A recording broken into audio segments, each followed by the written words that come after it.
Going to be called change of base theory. I'm just giving you a little bit of the theory behind it. Change of base theorem.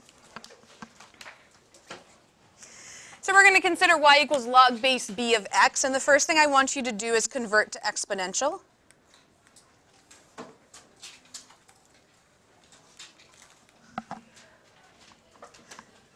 So take that y equals log base bx and convert to exponential. Good way to put it back in your head from the weekend.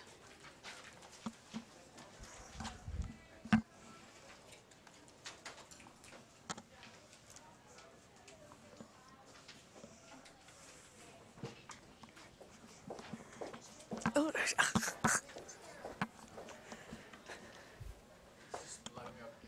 I know, I just don't like the noise.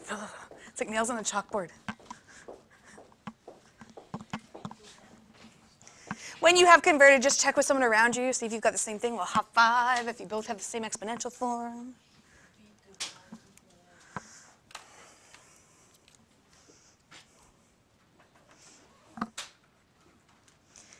That's what I heard Mrs. Dabrowski shout out. She's pretty smart, so it's got to be right.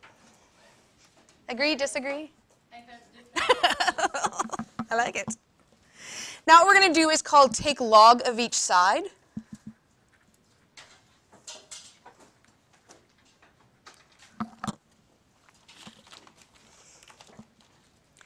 And it's just like taking a square root on each side, so as long as we do the same things to both sides of an equation, we can put any function we want. We could take the sine of both sides, we could take the tan, we could take the square root. I'm just choosing to throw a log on each side.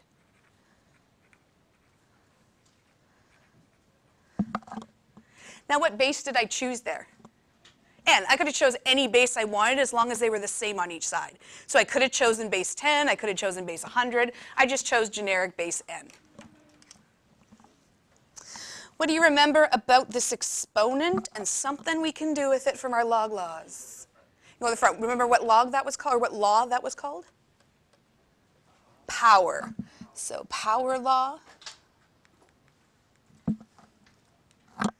It just says I can drop that exponent in front. So I get y log base nb equals log base nx.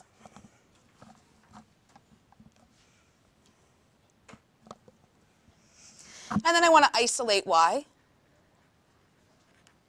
So get the y by itself. Well, all this stuff here is just a multiplication by y. I'm multiplying y by log base nb. How do I get rid of a multiplication? Divide. So I'm going to end up with y equals log base nx over log base nb.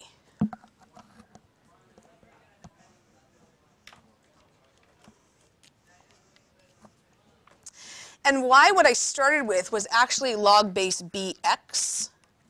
And so what we get is what's called change of base theorem that says log base bx is log base bx log base nb.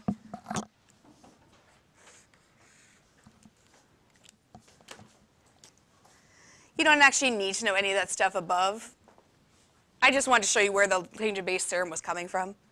Change of base theorem allows to take a base, a log with any kind of base, and change it into a different base.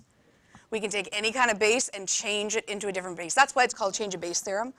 The only thing we really use this for is to be able to use our calculator. So grab your calculator. He's been waiting all unit for this. And you've probably hit the log button once or twice, didn't know what it did. Oh, chemistry, yeah. And nothing really excited happened. Even in chemistry, nothing excited happened. What I want you to note there is there's no way to put any other base than the default base. What's our default base that we don't see it, but we know it's there? It's 10. That's the only way the calculator is programmed. You cannot do a base of 5, of 8, of -2, of anything other than base 10. Not even -0? Not even -0, because the calculator can't do change of base theorem. So let's turn the page. Imagine you wanted to calculate log base 6 of 8 on your calculator. Well, you can hit the log. The problem is there's no way to get the 6 in there as a base. So what we use is what's called change of base theorem. And change of base theorem, we just proved, says that I can change this into any base if I put log 8 on the top and log 6 on the bottom.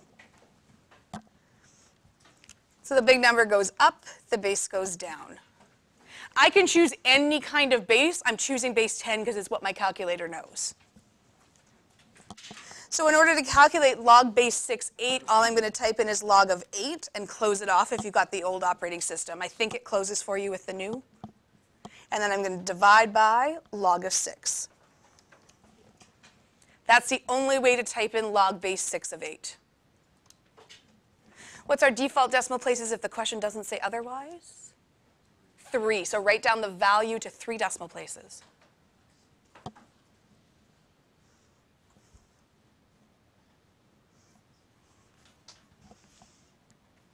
Log base 6 of 8 equals? Got a little sketchy there after the 6. We agree, 1.161? Calculate log base 3, 5. Again, we have to use change of base because it's the only way to get a different base into our calculator. What do we type in if we want to calculate log base 3, 5? Log 5, divide by log 3. Change of base theorem.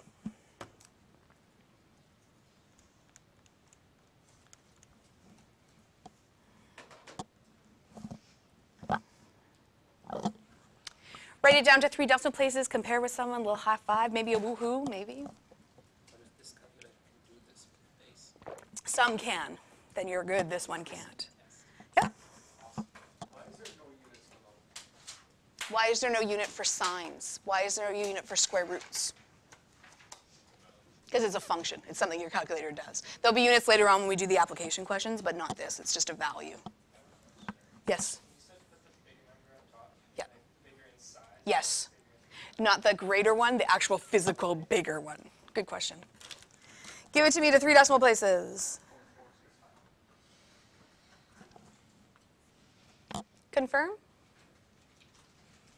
Just reviewing, what does this mean when it says log base 3, 5?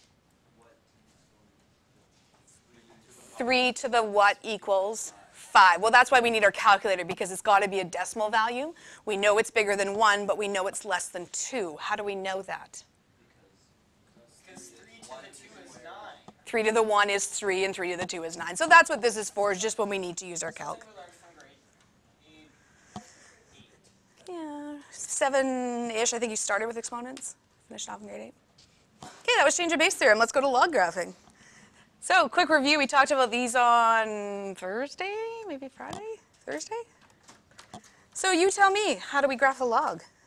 With the calculator. No, not with the calculator. Hey, we know how to do it with calculator. That's No. By doing so, the log 4 and then isolating it. Kind of. log to the x over log to the 4. Without the calculator. You can't. It's impossible. No, we already did it. We did it on Friday, Thursday. Oh, we take the exponential and then we... Yes, it starts with an I, ends with inverse. We inverse it. So step number 1, we take the corresponding exponent. In this case, is just the base with the value. So step 1, we're going to graph y equals 4 to the x. Tell me how to do 4 to the x. I heard 0, 1. Y.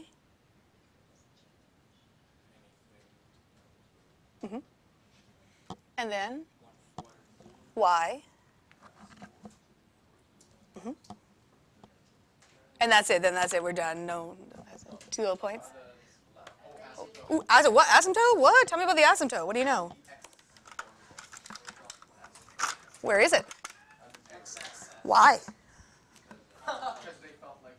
No, not because they felt like putting it there. No. Correct. We can't get a value of 0 if we put in an exponent.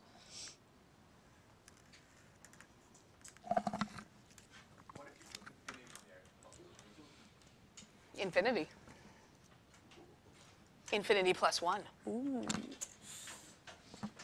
Okay, so that's the exponential graph. That's not our log graph. How do we go from that and get our log graph? Okay, how do we do an inverse? Okay, so where would the new points be? Flip the asymptote.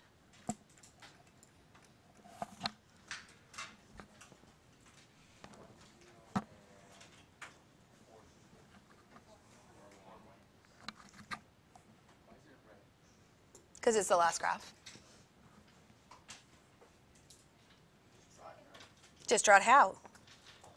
Go from the negative y. Ooh, I like it. Make sure you got arrows on both ends.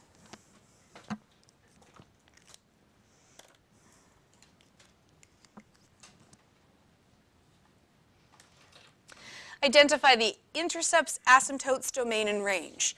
Identify does not mean that you put the word in a little arrow to the point. That's not what identify means, that's labeling.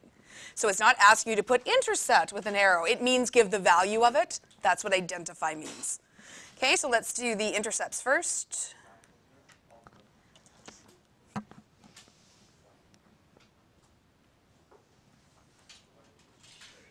There isn't one, why not?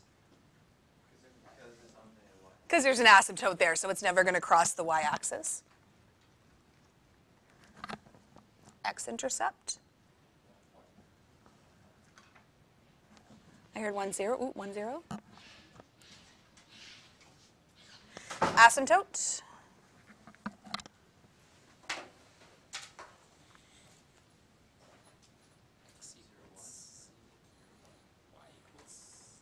It has to be a little equation.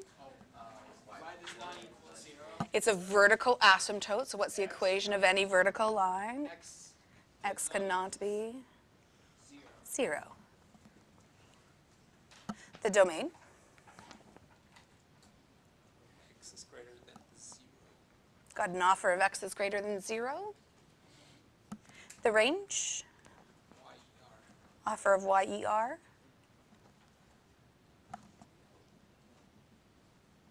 Agree? You might just want to make yourself a note what identify means. It's not the same as label. Okay, so label is write it on the graph and put an arrow pointing to. Identify is the same as give the value of. It's almost always going to be x is greater than 0 because you can't take the log of a negative number.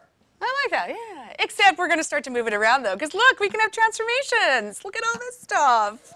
Look. Horizontal versus vertical. What do you think? Vertical is on the outside.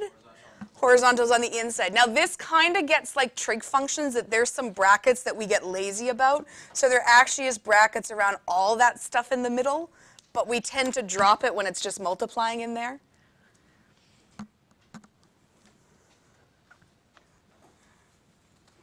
Okay, so what would A represent? It's the base. All about that base. No treble, no. What do you think C is? Where's C? Oh, there. Vertical. The vertical stretch or compression. How do you know if it's a stretch or a compression? Whole number, it is a stretch, good. Compression is a decimal fraction, yep. Okay, not necessarily. Like if it's, say, 1.5, it would be a stretch. That is true. A decimal between 0 and 1. That is true. D. So tucked all in the middle there. How do you know if it's a stretch? If it's less than 1. And greater than 0. And greater than 0, so between 0 and 1. How do you know if it's a compression? If it's greater than or equal to 1. What's H? Horizontal translation. Wait, which H? I only see one H. Where A equals blank, C equals blank, D equals blank, H Oh. equals blank, H equals blank.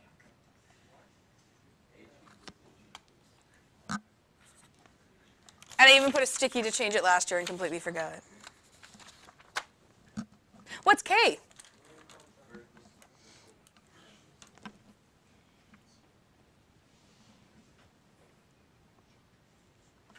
So here's a typical kind of graphing log question. So how are these graphs related? Then we're going to actually do some sketching, then identify the usual stuff, the intercepts, the asymptotes, the domain, and the range. So number 1 is just an explanation words question. So turn and talk. How are they different or how are they related?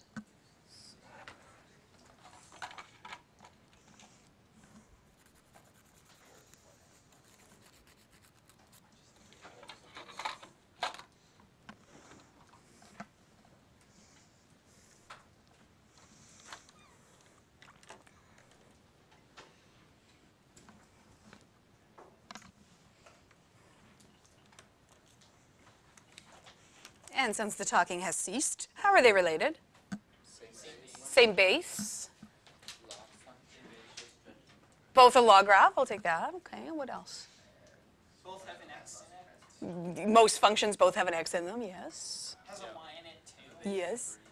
Base of 3, yes. Okay, how are they different?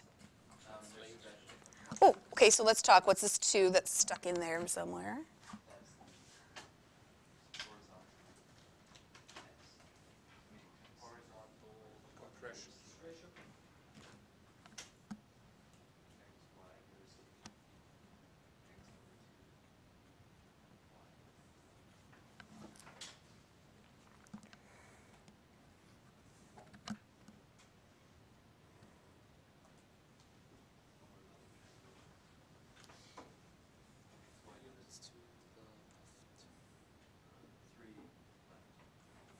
I just wrote down what you guys said. Make sure to double check it before we go on. Okay, we want to do the graph of the transformation. So what do we need to start with? We need to start with the log graph. What do we need to start with to draw the log graph? The exponential graph. What's the corresponding exponential graph? 3 to the x. So what I do is just write those 2 points down, and then I'm going to flip them in the same step. So the exponential graph would have 0, comma, 1. As always. And that would have 1, comma, 3. So I don't actually draw the exponential. I just write the points. How do we go to the log graph? We just flip them. So the log graph's going to have 1, 0, and 3, 1. And what do we know about the asymptote at this point? It's going to be on the y. If you would rather draw the exponential first, then feel free.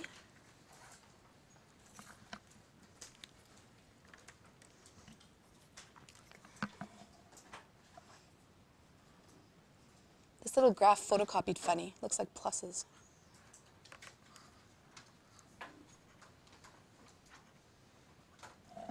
You don't have to label it. I'm just labeling it for the example so you can see what we drew.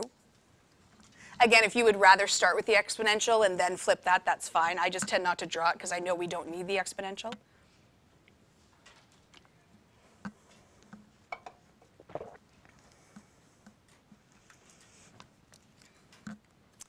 What do you want to do first, the HC or the HT? Why? Because that's what you told us to do. Because it's first, and it's first according to bed mass, so we will do the HC first. How do we do it? Okay, so 1, 0 is going to go to a half 0. And 3, 1 is going to go to 1.51.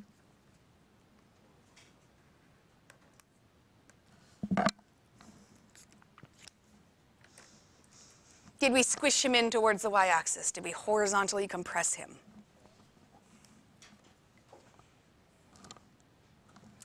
Now what?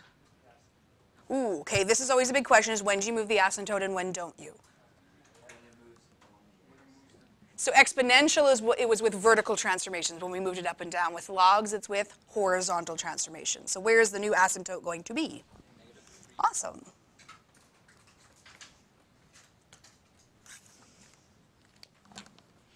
So you might want to make a note that asymptotes for log graphs only move with horizontal translations. Note.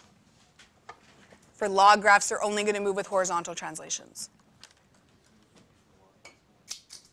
Sorry? That is true. Yeah, you're right. Oh, should have been in red. So this is the only time that you can take the log of the negative number? You can, but only certain negative numbers.